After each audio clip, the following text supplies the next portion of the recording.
This podcast is brought to you by Greenmin, all natural, mineral-rich superfood. If you have never heard of Greenmin, I consider it to be the most important essential supplement for dogs and people. It is a great source of plant-based minerals, which are much more bioavailable and effective than supplements made from chemicals or ground-up rock. Minerals cannot be made in our body and have to come in the form of food. Unfortunately, intensive agriculture and food transportation have interrupted the natural nutrient cycle, and soils and food are becoming increasingly depleted. Mineral deficiencies are one of the primary causes of disease. Let me give you another explanation. Most people understand that plants in the garden would not grow if some of the minerals were depleted or missing. For example, if phosphorus is deficient, strawberries and tomatoes would not blossom and fruit. Ironically, healthcare has not fully addressed the fact that food deficiencies are a greatly predisposing factor when it comes to cell and organ dysfunction and disease. Malnourished and depleted plants in the garden are relatively easy to spot, but a mineral deficient body is harder to detect until it's too late. The key to supplementing minerals is to provide them in the most digestible and bioavailable form. This is why I chose Alga calcarea for Greenmin. This certified organic algae originates from Brazil and has evolved to absorb minerals from the ocean water and deposit them in the roots to anchor itself on the ocean floor. Alga calcarea was first discovered by Brazilian farmers who fed it to horses, cows, and other farm animals and witnessed an amazing transformation. The animals were stronger, grew better, and rarely fell ill, which makes sense because there are 37,000 billion chemical reactions taking place in the body every second, and they cannot proceed smoothly without necessary minerals. Since then, Alga calcarea has been used in treatment of osteoporosis in people, and I made it part of Greenmin in 2012, the essential plant-based mineral and amino acid supplement for dogs and people in 2021. If you would like to learn and read more what other people say, it is simple. All you need to do is to go to greenmin.com, or for human supplement, Greenmin H+, HPLUS.com.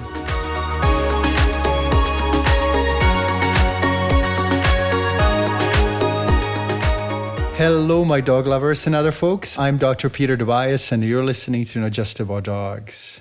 Today, I would like to talk about getting older and watching our dogs getting older. It's not easy, and most of us have experienced it with either our parents or our pets.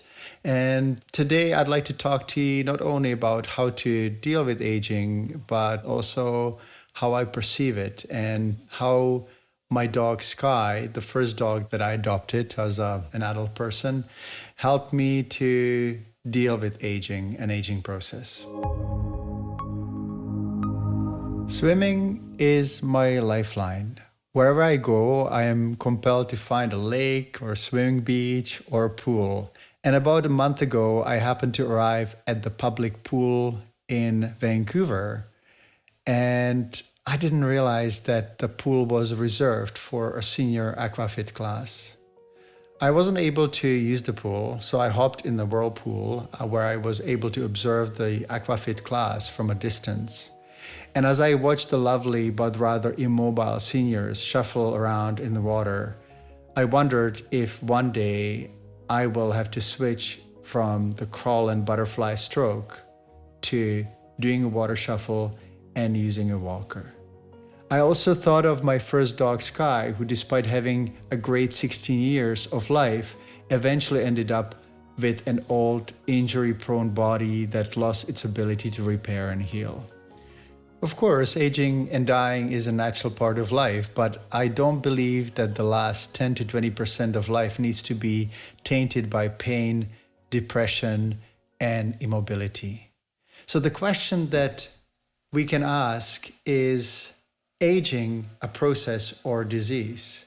The discussion has been going on for some time among aging experts, and most people see aging as an inevitable process because no one can escape nature's cycles of birth and death, at least not where science is at right now. However, some experts have been suggesting that aging as we know it is a complex of diseases that can be delayed or even avoided with the advances of science and the right knowledge. Ideally, life should be happy and healthy, and then over. That's my idea of life. For the past 20 plus years, I have witnessed healthy food, essential supplements, fitness, and spinal health making a clear difference in the lives of both dogs and people. And I've been able to try and make myself guinea pig of the methods that I use with my patients. At the same time, I know there can be more done making the last 25% of life more mobile, pain, and depression free. I'm convinced that most people have the capacity to live a full and healthy life without the need for hip replacements, triple bypasses, and chemotherapy. We just need to focus on the biology of aging process more than inventing new toxic drugs that help people survive but don't make them necessarily thrive. Let's talk about the definition of aging. It's kind of surprising to read that some biological signs of aging start to appear as early as at 2 years of age in dogs and around 25 to 30 years of age in people. There is a constant process of repair and renewal taking place within the body, which includes the transcription of DNA and RNA when old cells are replaced by the new ones. This process is analog, meaning it is similar to an audio or videotape of the past. The more copies are made, the more errors and noise occur. On the outside, these transcription errors may be represented as wrinkles, weaker muscles or tendons, and loss of organ function. As the body ages, there are other changes that lead to a decline in organ function, and one of them is a decrease in the level of NAD, which stands for nicotinamide adenine dinucleotide. NAD is an energy source that is required for proper cell, muscle, and organ function, and people, dogs, and other mammals lose about 50% of it by the time they reach middle age. As a substance, NAD is unstable and impossible to supplement directly. However, many prominent scientists, including Harvard professor Dr. David Sinclair, suggest supplementing with MNM, which stands for nicotinamide mononucleotide. And NMN is then converted into NAD within the body. Personally, I suggest start taking NMN at the age of about 40 years in humans and 5 to 7 years in dogs, depending on the breed's average lifespan. The larger breeds, I would recommend starting a little earlier, and the smaller breeds, they can live very easily up to 17, 19 years. Then starting NMN at 7 years makes more sense. Research has shown that M&M supplementation can increase the activity of sirtuin enzymes that slow down the aging process. NMN appears to improve mitochondrial function and makes the DNA and tissue repair more efficient. NMN also appears to reduce inflammation, and we know that inflammation is actually a precursor to cancerous changes and growths. So that's M&M. And the next thing that I would like to talk about is mTOR and why you need to know about it. The acronym mTOR stands for mechanistic target of rapamycin, an enzyme that binds with proteins and creates mTOR1 and mTOR2 complexes. Now, rapamycin has been around for some time. It was originally discovered in Easter Islands by a scientist who thought that it had antifungal properties. Then rapamycin started to be used in the late 90s for organ rejection, and it was labeled actually kind of wrongly as an immunosuppressant. But now we know that rapamycin is in fact immunomodulant. It actually improves the function and efficiency of the immune system. So mTOR plays a central role in cell growth regulation, cell survival, protein synthesis, autophagy, which is the removal and recycling and orderly degradation of cell components, and transcription, the process of copying DNA and RNA and producing proteins. mTOR is a regulator of metabolism in mammals, especially within the liver, muscles, fat tissue, and the brain. It also appears that mTOR is poorly regulated in diseases such as diabetes, heart disease, obesity, depression, cancer, and aging. When it comes to aging, inhibiting mTOR function appears to prevent or reduce the conditions that I just mentioned in people and animals, including dogs. Researchers have also confirmed that rapamycin, an mTOR inhibitor, is capable of increasing health and lifespan. At this point, I find many veterinarians still rather reluctant to prescribe rapamycin to reduce some signs of aging and attempt to extend older pets' lifespan. But I believe such practice will soon become a commonplace. If you have a pet that is 10 years and older, it may be worthwhile to talk to your veterinarian and get rapamycin, the mTOR inhibitor prescription. So, can we be optimistic about aging? When it comes to finding new ways of addressing age-related diseases and extending lifespan in people and animals, to be honest, I'm cautiously optimistic. In the past 30 years, we have been able to make huge advances in our understanding of health and disease, and the results are really obvious. The 90s were the decade of learning about healthier food. In the 2000s, we've learned about the health benefits of exercise, spinal alignment, and conditioning. In the 2010s, we have gained a deeper understanding about the importance of essential nutrients for dogs and people and how much difference they can make. And finally, in the 20s, it appears that we'll be focusing on supporting and boosting the cell metabolism, immunity, and slowing down the aging process. So before I end this podcast, I'd like to talk to you about a few practical steps you can take when it comes to extending health span. First, I will start with dogs because they're the most important in our lives.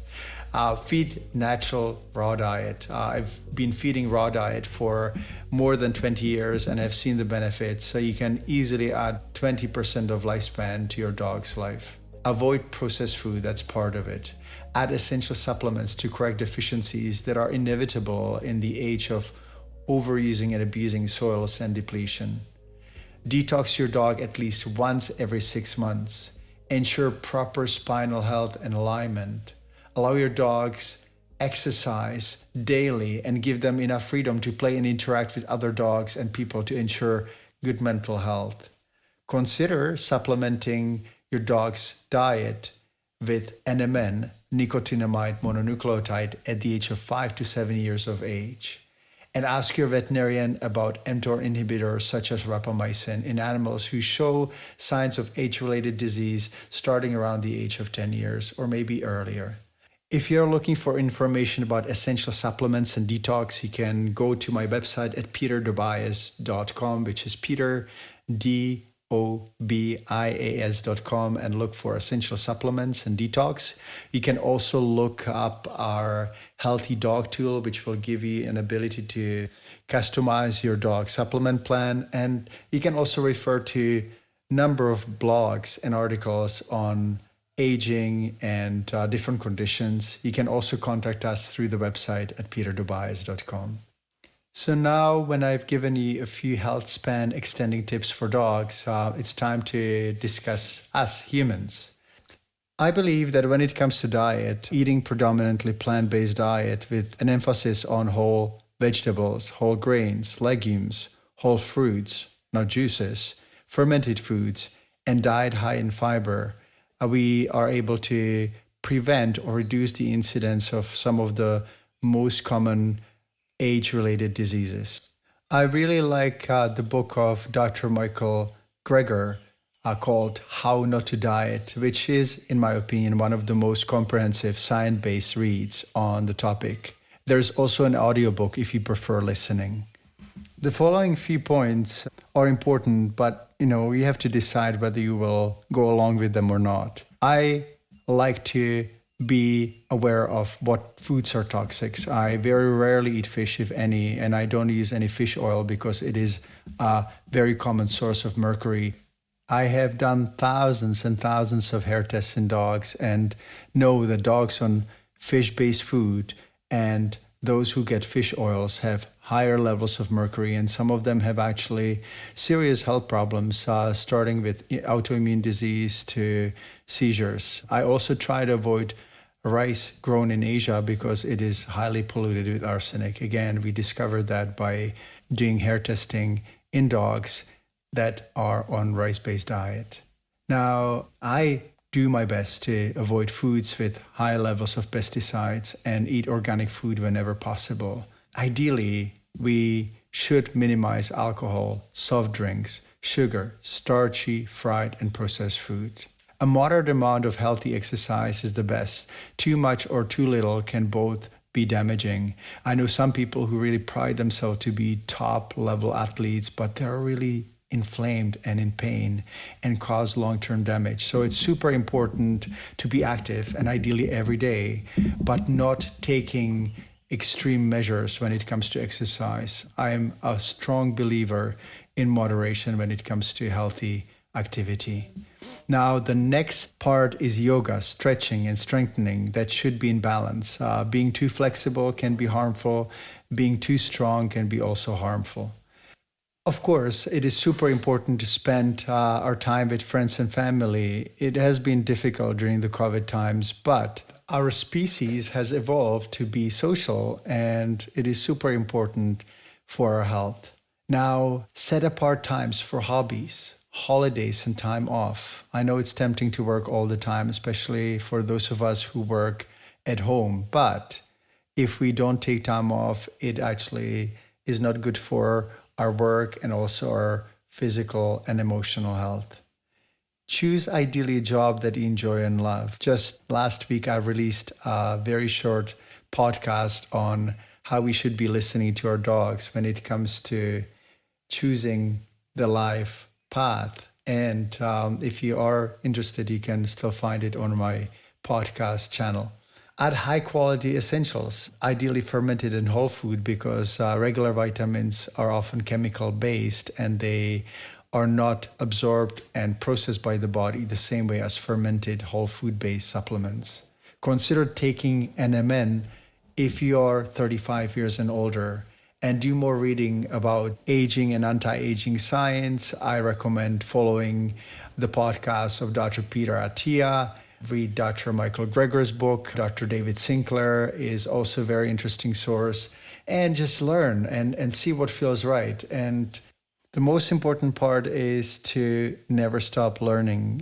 Continue reading and do your best. Nobody's perfect. We all fail once in a while when it comes to healthy lifestyle.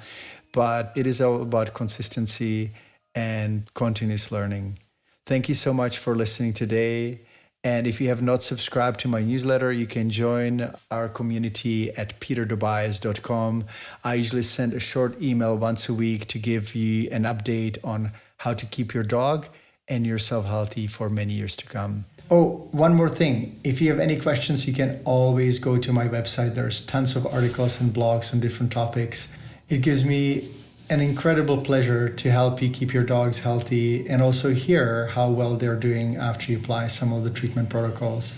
I also write a weekly newsletter that is full of information on how to keep your dog healthy and happy for many years to come. And if you want to join our pack, all you need to do is to subscribe on the website. Thank you so much and take care. Bye-bye.